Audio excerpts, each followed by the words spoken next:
I hear the word inquiry a lot, and sometimes you use the word just to go deeply into something.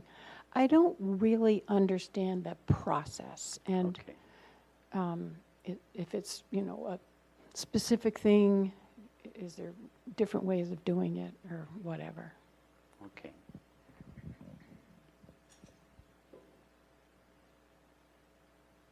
So,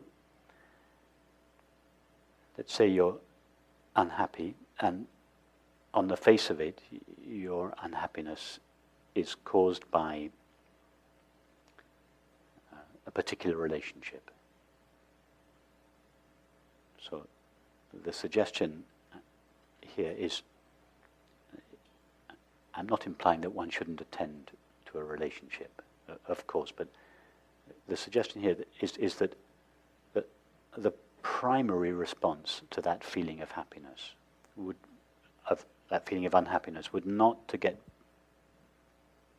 be to get busy changing the relationship, but would be rather to turn around in the other direction, away from the apparently objective cause, the problem in the relationship, towards yourself, the I that says, I am unhappy. And then you ask yourself, okay, what is this I? Because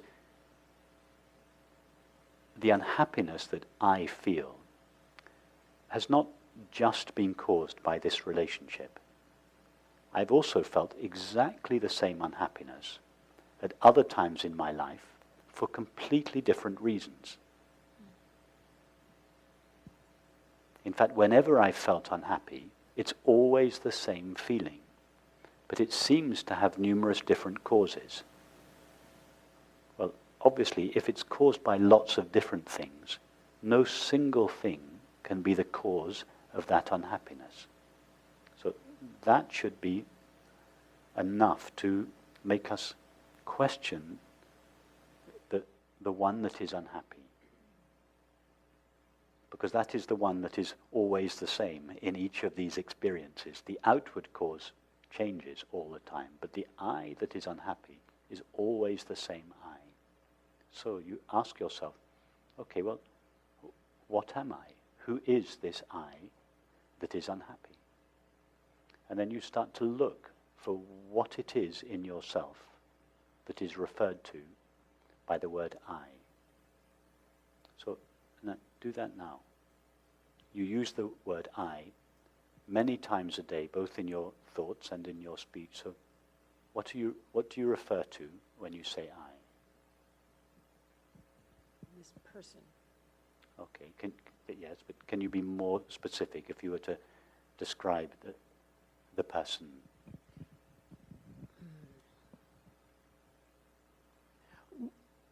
Well, this person that I identify as myself. Okay, so that would be a body, Yes. a collection, a body, a collection of thoughts and memories and feelings. This kind of Yes. thing. Okay, so then you start there. So I is this mixture of thoughts and images, and feelings and sensations and perceptions. And then you notice, hang on a minute, my thoughts are always coming and going. But I'm not always coming and going. I'm aware of my thoughts. Oh, that's funny. I thought I was my thoughts, but actually, and then you check it out. You watch how thoughts arise and go by. You watch them go by, and you think, oh, that's, of course, I'm not made, what I essentially am is not made out of a thought. So then you take it a bit deeper. You think about your feelings. Feeling of being lonely, of being a failure, of being insecure, of not being loved, or whatever, guilt, or whatever. You think, that's funny. None of these feelings remain with me all the time. They're all just passing by. They feel a little bit deeper than thoughts, but nevertheless, they still all pass by. I don't always feel lonely. I just sometimes feel lonely. That feeling, it appears, I'm aware of it, and then it disappears. But I remain. I remain behind a little bit when the feeling of, let's say, the feeling of loneliness one evening disappears. You don't have the experience, oh, a little bit of me has disappeared with it. Yeah, you just remain. So then you notice, that's interesting. I'm what I essentially am is not my feelings either. And then, what about your sensations? You rub your hands together. You're aware of that sensation. You stop. The sensation goes. Your sensations, which is the larger part of your experience of the body, also they come and go. You are aware of them. Your images, you are aware of them. They come and go. The sights you have, the sounds you have, the tastes you have, all these come and go, but you don't come and go with them. So then a very interesting thing happens. You realize, well, I thought that what I essentially was a person, a mixture of thoughts, feelings, sensations and perceptions, a kind of bundle that was all packaged in this, sort of inside this body. But actually, when I look a little bit more closely, all of these are things that come and go. But I'm something different from all of those. I'm aware of them all. Are you with me so far? Yeah. So then you begin to reevaluate what you refer to when you say I. You think, oh, actually, the I that I have been referring to myself as throughout my life, when you were a 5-year-old girl, you called yourself I, and 10-year-old, and 20 years old. It's always been I. But your thoughts haven't always been with you. Your feelings haven't always been with you. Your sensations and perceptions haven't always been with you. But you have always been present. You have always been I.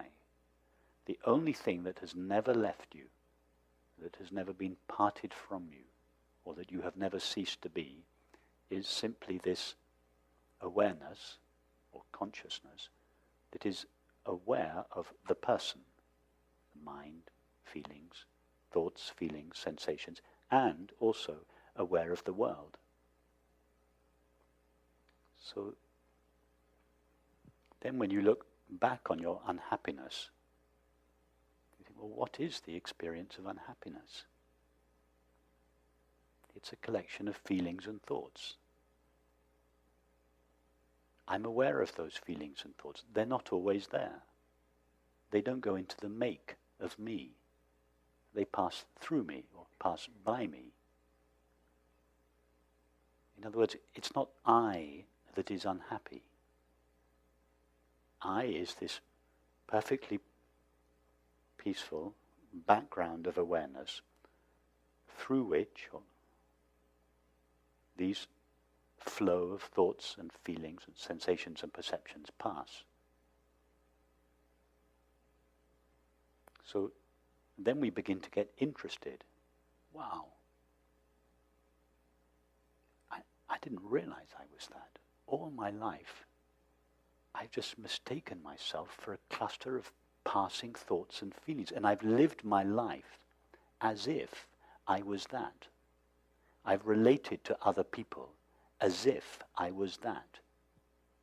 But now that I look, I'm not that. I experience that. It appears to me, but I am something that is, as it were, in the background of all of that.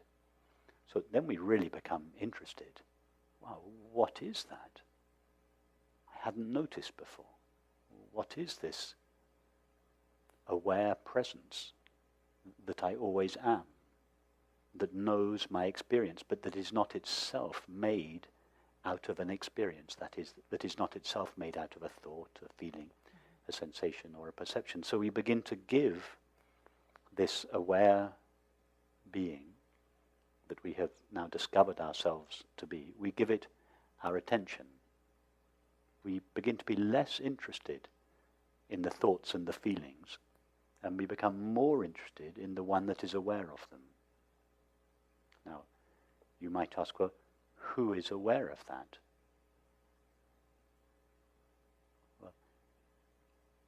it is aware of itself, because it is the one that is aware of your experience. In other words, it is this I that is aware of itself. It is, as it were, looking at itself, as opposed to looking at all the thoughts and feelings that it previously mistook itself to be.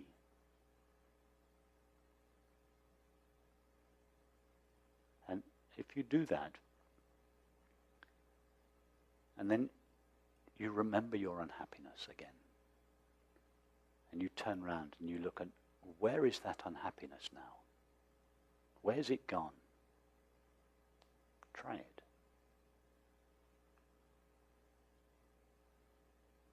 You can't find it. So if you can't find it, having undertaken this investigation, what would the cause of the unhappiness really have been? Well, I can't even imagine. The cause would have been to mistake yourself for the cluster of thoughts and feelings. Oh. Because as long as you are mistaking yourself for a cluster of thoughts and feelings and sensations, you were having unhappy relationships. And previously you always, this is just, it's just an example. Previously we thought, oh, it's all the relationships and the objects and the jobs and the homes and everything else that caused my unhappiness. But now, when I explore my experience, I find that if I go really to myself and discover what I am, and then I turn around again and look for the unhappiness, as you rightly said, you can't find it anymore. Therefore, the cause of the unhappiness was not the relationships, the situations, the activities. It was the mistaking ourselves to be this cluster of thoughts and things. And this gives us a taste of this discovery of the cause of unhappiness, gives us the hint as to where true happiness lies. Because once you discover that you can no longer find your unhappiness, what is that experience called when you can't find any unhappiness? What's the simple name for it? I don't know. Happiness. It's called happiness, yeah? When you can't find any unhappiness, it's called happiness. Yeah? And you make this discovery that it was because you came very close to yourself. You ceased mistaking yourself for a cluster of thoughts, feelings, sensations, and perceptions, that your unhappiness left you, and you found yourself just peaceful. So then you have discovered the most precious thing in life, where happiness resides. And you can go back there whenever you want. To begin with, we just visit it from time to time when we're unhappy. But the more we get to know it, the more we fall in love with it, and eventually we move in.